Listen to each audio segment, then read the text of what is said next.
Gadis itu terkejut menemukan. Dia tidak bisa melihat bayangannya di cermin. Baru saat dia mengambil sepotong sabun, dia menyadari. Tubuhnya tidak menghilang. Tapi dia belajar seni ilusi menghilang yang legendaris. Pada saat itu, tiba-tiba sabun jatuh ke lantai.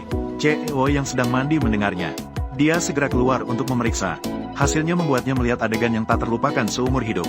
Awalnya CEO mengira matanya bermasalah. Jadi dia dengan berani melihat lagi drama favoritnya sepanjang hidup. Menonton serial TV. Kali ini CEO sangat ketakutan. Gadis yang sedang bangga itu tidak tahu. Sebenarnya, waktu dia bisa menghilang terbatas. Pakaiannya tiba-tiba terlihat. Tepat saat CEO melihatnya, CEO mengira ada sesuatu yang kotor masuk ke rumah. Jadi dia lari keluar dengan tergesa-gesa. Kemudian dia segera menelepon kepala rumah tangga. Memanggil 200 pengawal pribadi. Pada saat yang sama, gadis itu melihat ke cermin lagi. Baru menyadari bahwa dia sudah terbuka. Agar tidak terlihat, gadis itu terpaksa melepas jaket dengan cepat. Untungnya, gadis itu masih bisa tetap tak terlihat. Beruntung berhasil lolos. Tapi saat dia siap-siap pergi dengan hati-hati, efek tak terlihatnya mulai hilang dan dia terlihat kembali. Aku akan telanjang sekarang karena aku telanjang. Tangkap dia. Aku ingin tahu siapa yang berani mengacau di rumahku. Dalam kepanikan, gadis itu terpaksa merampas handuk sang presiden, melompat keluar jendela dan melarikan diri. Di sisi lain, sang presiden masih mengejar pencuri yang berani itu. Agar lawan jatuh ke perangkap sendiri, maka dia mengajukan permintaan untuk menikah. Mahar itu adalah batu permata biru berat 80 kg di tangannya. Ingin menarik pencuri keluar dengan cara ini. Pada saat yang sama, gadis itu sedang sibuk memikirkan bagaimana cara mengambil batu permata biru tersebut. Ternyata gadis itu dulunya adalah yatim piatu di panti asuhan. Untuk mengumpulkan uang untuk membangun kembali panti asuhan, barulah dia terpikir untuk mencuri permata biru di rumah direktur. Tak disangka, pada saat itu juga, dia secara kebetulan melihatnya melalui ponsel. Iklan pencarian jodoh sang direktur. Permata itu adalah hadiah yang tepat, permata biru yang berharga. Hal ini membuat gadis itu sangat senang. Dia segera berdandan rapi dan pergi kencan buta. Tak disangka, baru saja tiba di rumah sang direktur. Asisten langsung memberikannya sebuah buku tebal. Saat gadis itu bingung, sang direktur menjelaskan bahwa itu adalah 20.000 aturan rumah tangga mereka. Jika ingin menikah masuk ke keluarga mereka, harus dihafal dengan baik. Pasal 432 ayat pertama. Istri harus mengutamakan suami, mematuhi tata krama wanita, tidak boleh ikut campur dalam kehidupan pribadi suami, harus tunduk pada perintah suami, harta kekayaan menjadi milik suami, keluar rumah, menghabiskan uang, atau berteman harus meminta izin.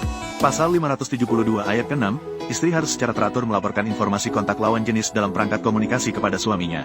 Melaporkan informasi kontak lawan jenis dalam perangkat komunikasi. Setelah melewati peninjauan suami, yang tidak lulus peninjauan, akan dihapus dan diblokir secara langsung.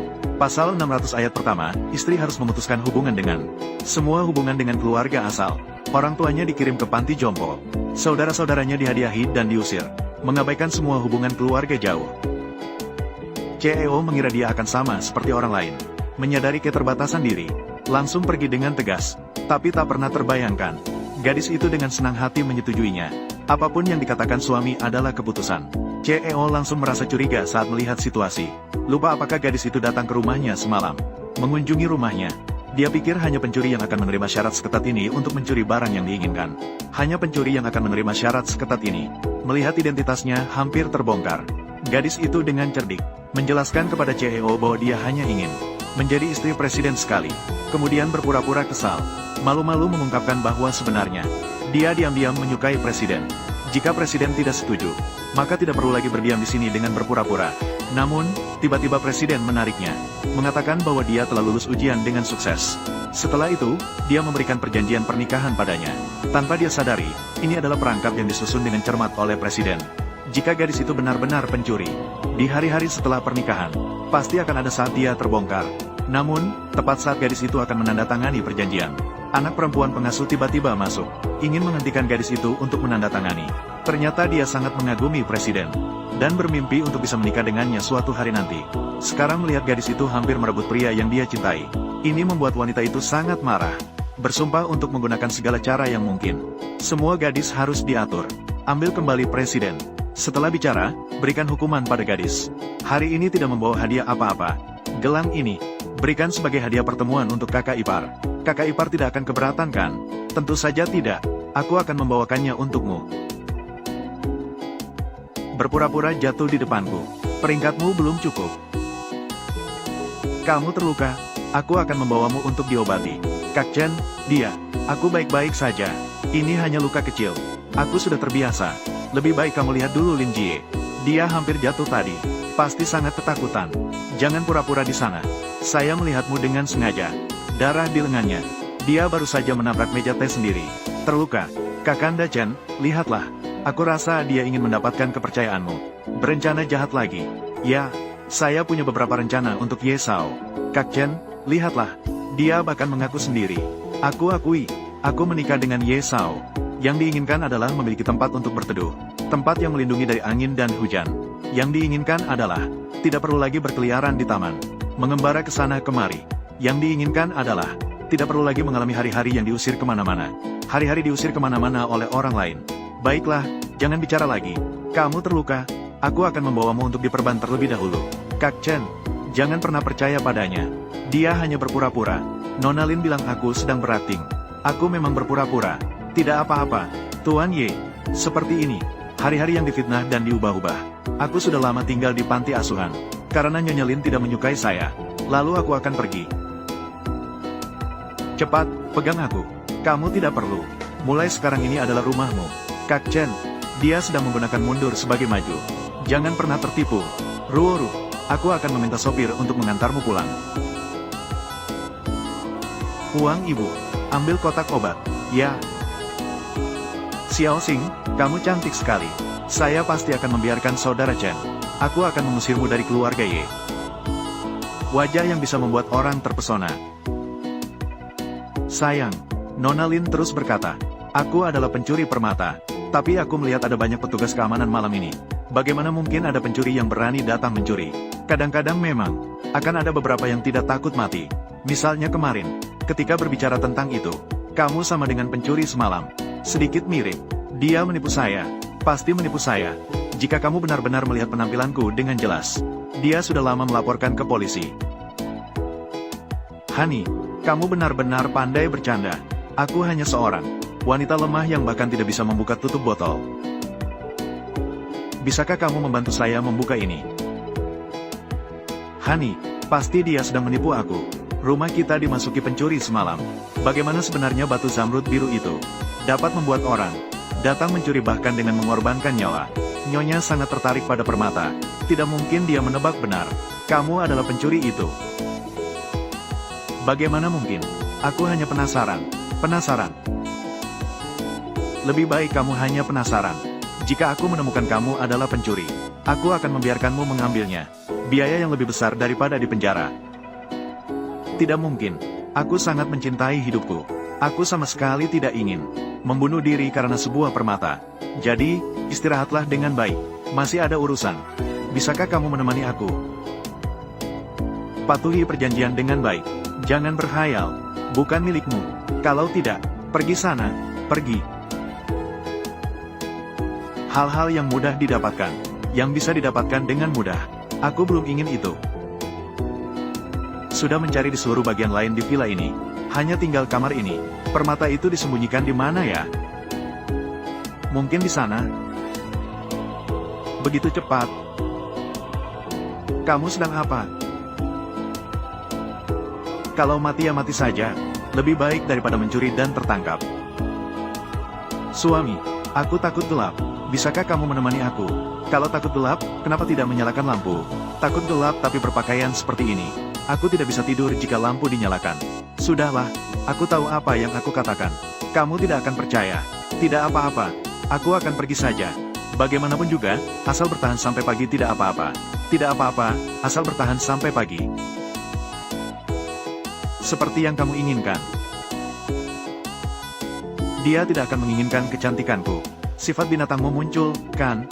Tuan Ye, kamu juga tidak perlu untukku melanggar prinsip. Aku akan baik-baik saja jika aku pergi. Jika besok tidak ingin memiliki mata panda. Jika menghadiri pesta, lebih baik diam. Pesta? Pesta apa? Yang telah diwariskan dari generasi ke generasi di keluarga Ye. Di depan permata biru ini, saya mengumumkan. Kamu adalah istri Ye Chen. Permata biru. Itu adalah permata biru yang saya pikirkan. Katakan lagi sekali.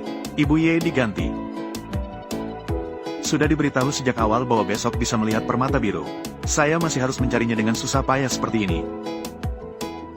Cepat pergi, cepat pergi. Kamu hanya perlu mengenakan ini. Apa yang terjadi?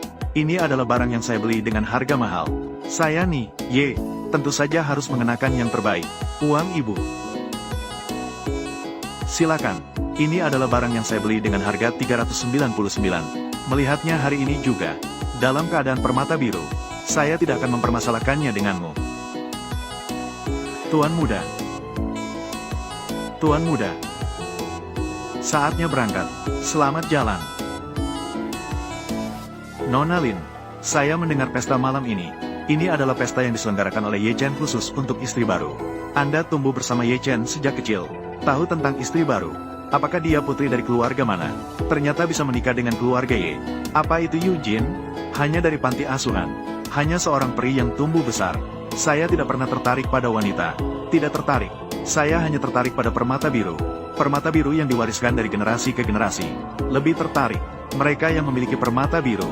Memiliki kekuasaan yang tak terbatas. Keluarga Ye dapat menjadi penguasa dari generasi ke generasi. Semua karena permata itu. Karena permata biru itu. Tuan muda Ye dan Nyonya muda telah tiba. Ya Tuhan, Nyonya baru ini. Benarkah dia hanya seorang yatim piatu? Wajah ini, sikap ini, gaya ini, bahkan putri kerajaan pun tidak sehebat ini. Bukankah kamu tidak tertarik pada wanita? Apa yang kamu tahu? Wanita seperti ini mungkin hanya dapat dinikahi oleh keluarga kaya. Tidak heran Tuan muda Ye akan mengeluarkan permata biru yang begitu berharga. Untuk ditunjukkan, apakah kalian semua buta? Tidak melihat gadis kecil itu begitu jelek, mengenakan gaun mahal sekali, tidak bisa menyembunyikan bau miskin itu. Dia bahkan tidak pantas mencuci kaki untuk Tuan Chen. Apa yang kamu tahu? Mengumumkan sumpah pernikahan di depan Safir. Itu tradisi keluarga Ye. Tidak peduli siapa yang Tuan Chen nikahi, dia akan tetap melakukannya. Sepertinya menjadi calon pengantin baru Ye Chen adalah pilihan yang sangat bijaksana. Itu adalah pilihan yang sangat bijaksana. Selanjutnya, silakan keluarkan Safir warisan keluarga Ye.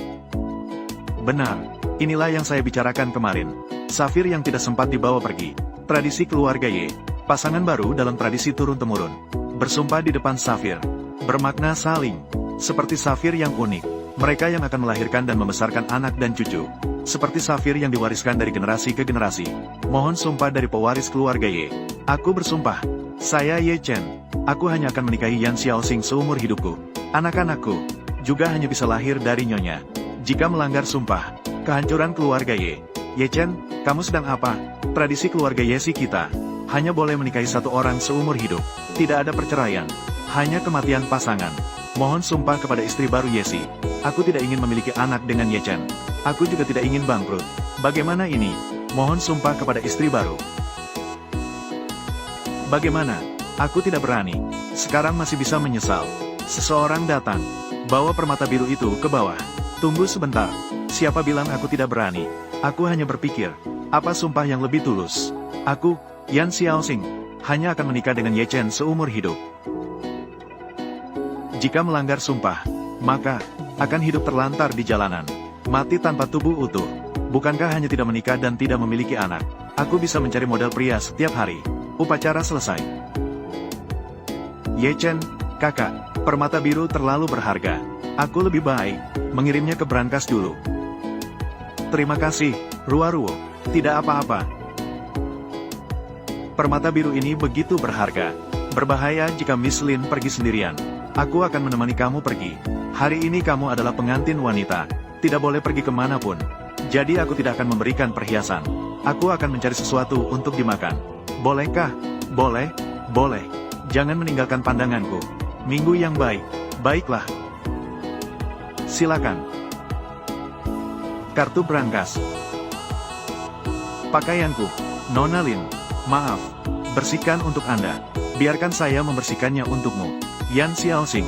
Kamu melakukannya dengan sengaja, kan? Bisakah ini dibersihkan? Ada apa? Saudara Chen, lihatlah dia. Dia mengotori semua pakaian yang kamu berikan padaku. Hanya satu pakaian. Beli lagi saja. Kenapa ribut-ribut? Pergi ganti dulu. Suami, semuanya salahku. Biarkan aku pergi dengan Nona Lin. Saudara Chen, mengapa kamu belum menyetujuinya? Kamu tidak bisa menikah. Jadi kamu tidak ingin aku lagi, kan? Bagaimana mungkin? Pergi saja. Ayo pergi. Saya berganti pakaian. Untuk apa kamu di sini? Mengotori pakaianku dan merugikan diriku. Masih ingin memotret foto telanjangku. Merusak kehormatanku. Jadi aku pergi. Kenapa belum pergi? Apakah aku masih harus? Apakah kita akan pergi dengan kereta besar ini? Mari pergi sekarang. Pergi segera. Yan Xiaoxing, saya telah mengubah sesuatu di kartu itu. Asalkan kamu melewati brankas, pintu akan terbuka, alarm akan berbunyi. Nanti, siapa yang akan percaya? Kamu bukan pencuri. Meskipun tahu bahwa Lin Ruoruo ingin menyalahkan saya dengan cara ini, tapi ini adalah satu-satunya kesempatan untuk mencuri permata biru. Kamu Chen, maaf, untuk anak-anak panti asuhan, saya harus melakukannya. Permata biru, aku datang.